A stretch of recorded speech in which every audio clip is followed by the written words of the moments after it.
పహల్గాంలో ఉగ్ర దాడి నేపథ్యంలో పాకిస్తాన్ అలర్ట్ అయింది. భారతదేశానికి సరిహద్దు ప్రాంతాలకు పాకిస్తాన్ సైన్యాన్ని మోహరిస్తోంది. అలాగే కరాచీ నుంచి యుద్ధ విమానాలను లాహోర్, రావల్పిండికి తరలిస్తోంది పాకిస్తాన్ ఆర్మీ. భారతదేశం చర్యలకు ఉపక్రమిస్తే తిప్పికొట్టడానికి పాకిస్తాన్ ఆర్మీ సిద్దమవుతున్నట్లు సమాచారం.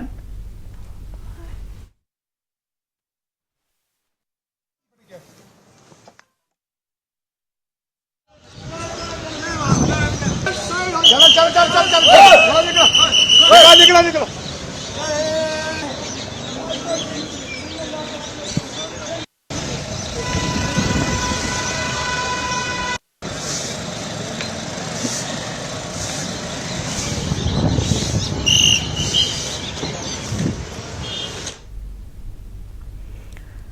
జమ్మూ కశ్మీర్ పహల్గాంలోని బైసరన్ లోయలో జరిగిన ఉగ్రవాద దాడి యావత్ దేశాన్ని కుదిపేసింది. ఈ దాడిలో ఇప్పటి వరకు 26 మంది మరణించినట్లు సమాచారం.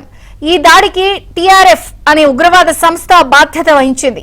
ఈ సంస్థ పాకిస్తాన్ కు చెందిన ఉగ్రవాద సంస్థ లష్కరే తోయిబాకు చెందిన ది రెసిస్టెన్స్ ఫ్రంట్ గా గుర్తించారు. జమ్మూ కశ్మీర్ లో లష్కరే, టీఆర్ఎఫ్ ఉగ్రవాద కార్యకలాపాల వెనుక ఉగ్రవాది సైఫుల్లా ఖలీద్ హస్తం ఉందని భద్రతా దళాలు వెల్లడించాయి. ఈ దాడులకు అతనే ప్రధాన సూత్రధారి అని తెలుస్తోంది.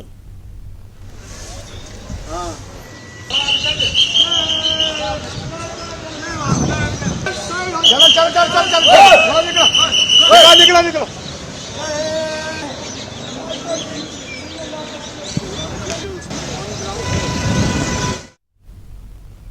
భారత సరిహద్దుల దగ్గర పాకిస్తాన్ సైన్యం మోహరిస్తోంది. పహల్గాంలోని లోయలో జరిగిన ఉగ్రవాద దాడి నేపథ్యంలో సరిహద్దుకు యుద్ధ విమానాలను పాకిస్తాన్ తరలిస్తున్న నేపథ్యంలో updates Delhi bureau chief Krishna అందిస్తారు. భారత్ చర్యలకు ఉపక్రమిస్తే తిప్పికొట్టడానికి పాకిస్తాన్ సిద్దమవుతున్నట్టు వార్తలు వస్తున్నాయి. అప్డేట్స్ ఏంటి కృష్ణ?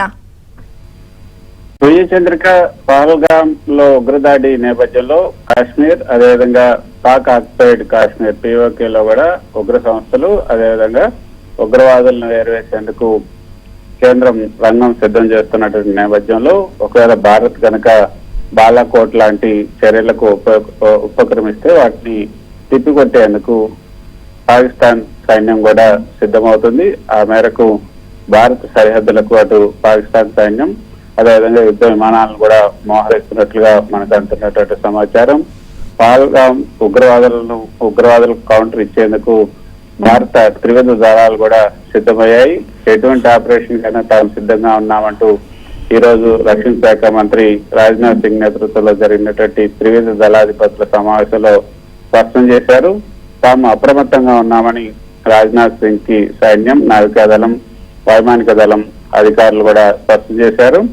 LOC కాశ్మీర్ అంతర్గత ప్రాంతాల్లో కూడా సైనిక బలగాలు అలర్ట్ అయ్యాయి. సో ఈ నేపథ్యంలోనే సాయంత్రం 6 గంటలకు కూడా కేబినెట్ సమావేశం జరగబోతుంది. ఆ తర్వాత CCS సమావేశం కూడా జరుగుతుంది. ఆ సమావేశంలో ఒక నిర్ణయం తీసుకునే అవకాశం ఉంది. ఈ పహల్గాం ఉగ్రదాడి ప్రభుత్వం ఏ విధంగా దీన్ని తిప్పికొట్టాలి అన్న దానిపైన అఖిలపక్ష సమావేశాన్ని కూడా ఏర్పాటు చేయాలని కేంద్ర ప్రభుత్వం భావిస్తున్న నేపథ్యంలో గతంలో ఏదైతే పుల్వామా దాడికి ప్రతీకారంగా 2019 ఫిబ్రవరి 14న ఏదైతే పుల్వామా దాడి జరిగిందో ఆ దాడి తర్వాత బాలాకోట్ లో భారత దళాలు ప్రతీకారం తెచ్చుకున్నాయి. ఆ విధంగానే ఈసారి కూడా ఈ ప్రతీకారం తెచ్చుకుంటాయనే భయాల మధ్య ఈ సరిహద్దు ప్రాంతాల్లో పాకిస్తాన్ సైన్యం విమానాలను మోహరింపజేస్తూ ఉంది. సో అప్పుడు మనం చూసాం పుల్వామాకు సంబంధించి పుల్వామా సమీపంలో వాహనంతో వచ్చినటువంటి ఆత్మాహుతి దాడిలో 40 మంది సిబ్బంది మరణించారు. జైష్ మహమ్మద్ ఈ దాడికి బాధ్యత వహించింది. ఆ దాడికి ప్రతిస్పందనగానే భారత వైమానిక దళం ఫిబ్రవరి 26న పాకిస్తాన్ లోని ఖైబర్ పఖ్తూన్ఖ్వా ప్రావిన్స్ లో బాలాకోట్ లో ఈ యొక్క JM ఉగ్రవాద శిబిరంపై కూడా దాడి చేసింది.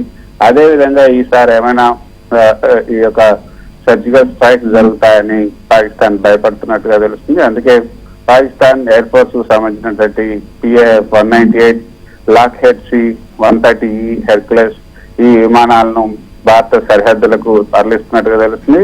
అంతేకాకుండా PAF-101, అదేవిధంగా ఎంబ్రెయిన్ ఫెనోమ్ 100 జెట్ ఈ విమానాలను భారత సరిహద్దులకు తరలిస్తున్నారు. ముఖ్యంగా లాహోర్, అదేవిధంగా రావల్పిండి సమీపంలోని వైమానిక స్థావరాలు ఉత్తర ప్రాంతంలోని భారత సరిహద్దులకు దగ్గరగా ఉన్నాయి. సో పాకిస్తాన్ వైమానిక దళం యొక్క ప్రధానమైన విమానాలు కరాచీలోని సదరన్ ఎయిర్ కమాండ్ నుంచి లాహోర్ అదేవిధంగా రావల్పిండి సమీపంలో ఉన్నటువంటి ఉత్తరాన ఉన్నటువంటి స్థావరాల కోసం బయలుదేరుతున్నట్లుగా కొంత ఫ్లైట్ ట్రాకింగ్ వెబ్సైట్లు కూడా చెప్తూ ఉన్నాయి. వీటికి సంబంధించినటువంటి స్క్రీన్ షాట్లు కూడా ఇప్పుడు ఎక్స్ లో విస్తృతంగా సోషల్ మీడియాలో షేర్ అవుతున్నాయి.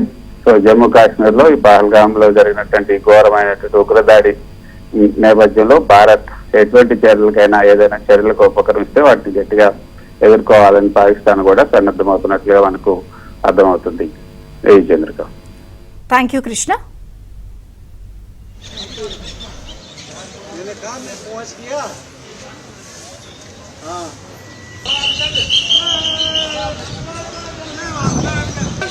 चलो चलो चलो चलो चलो निकलो निकलो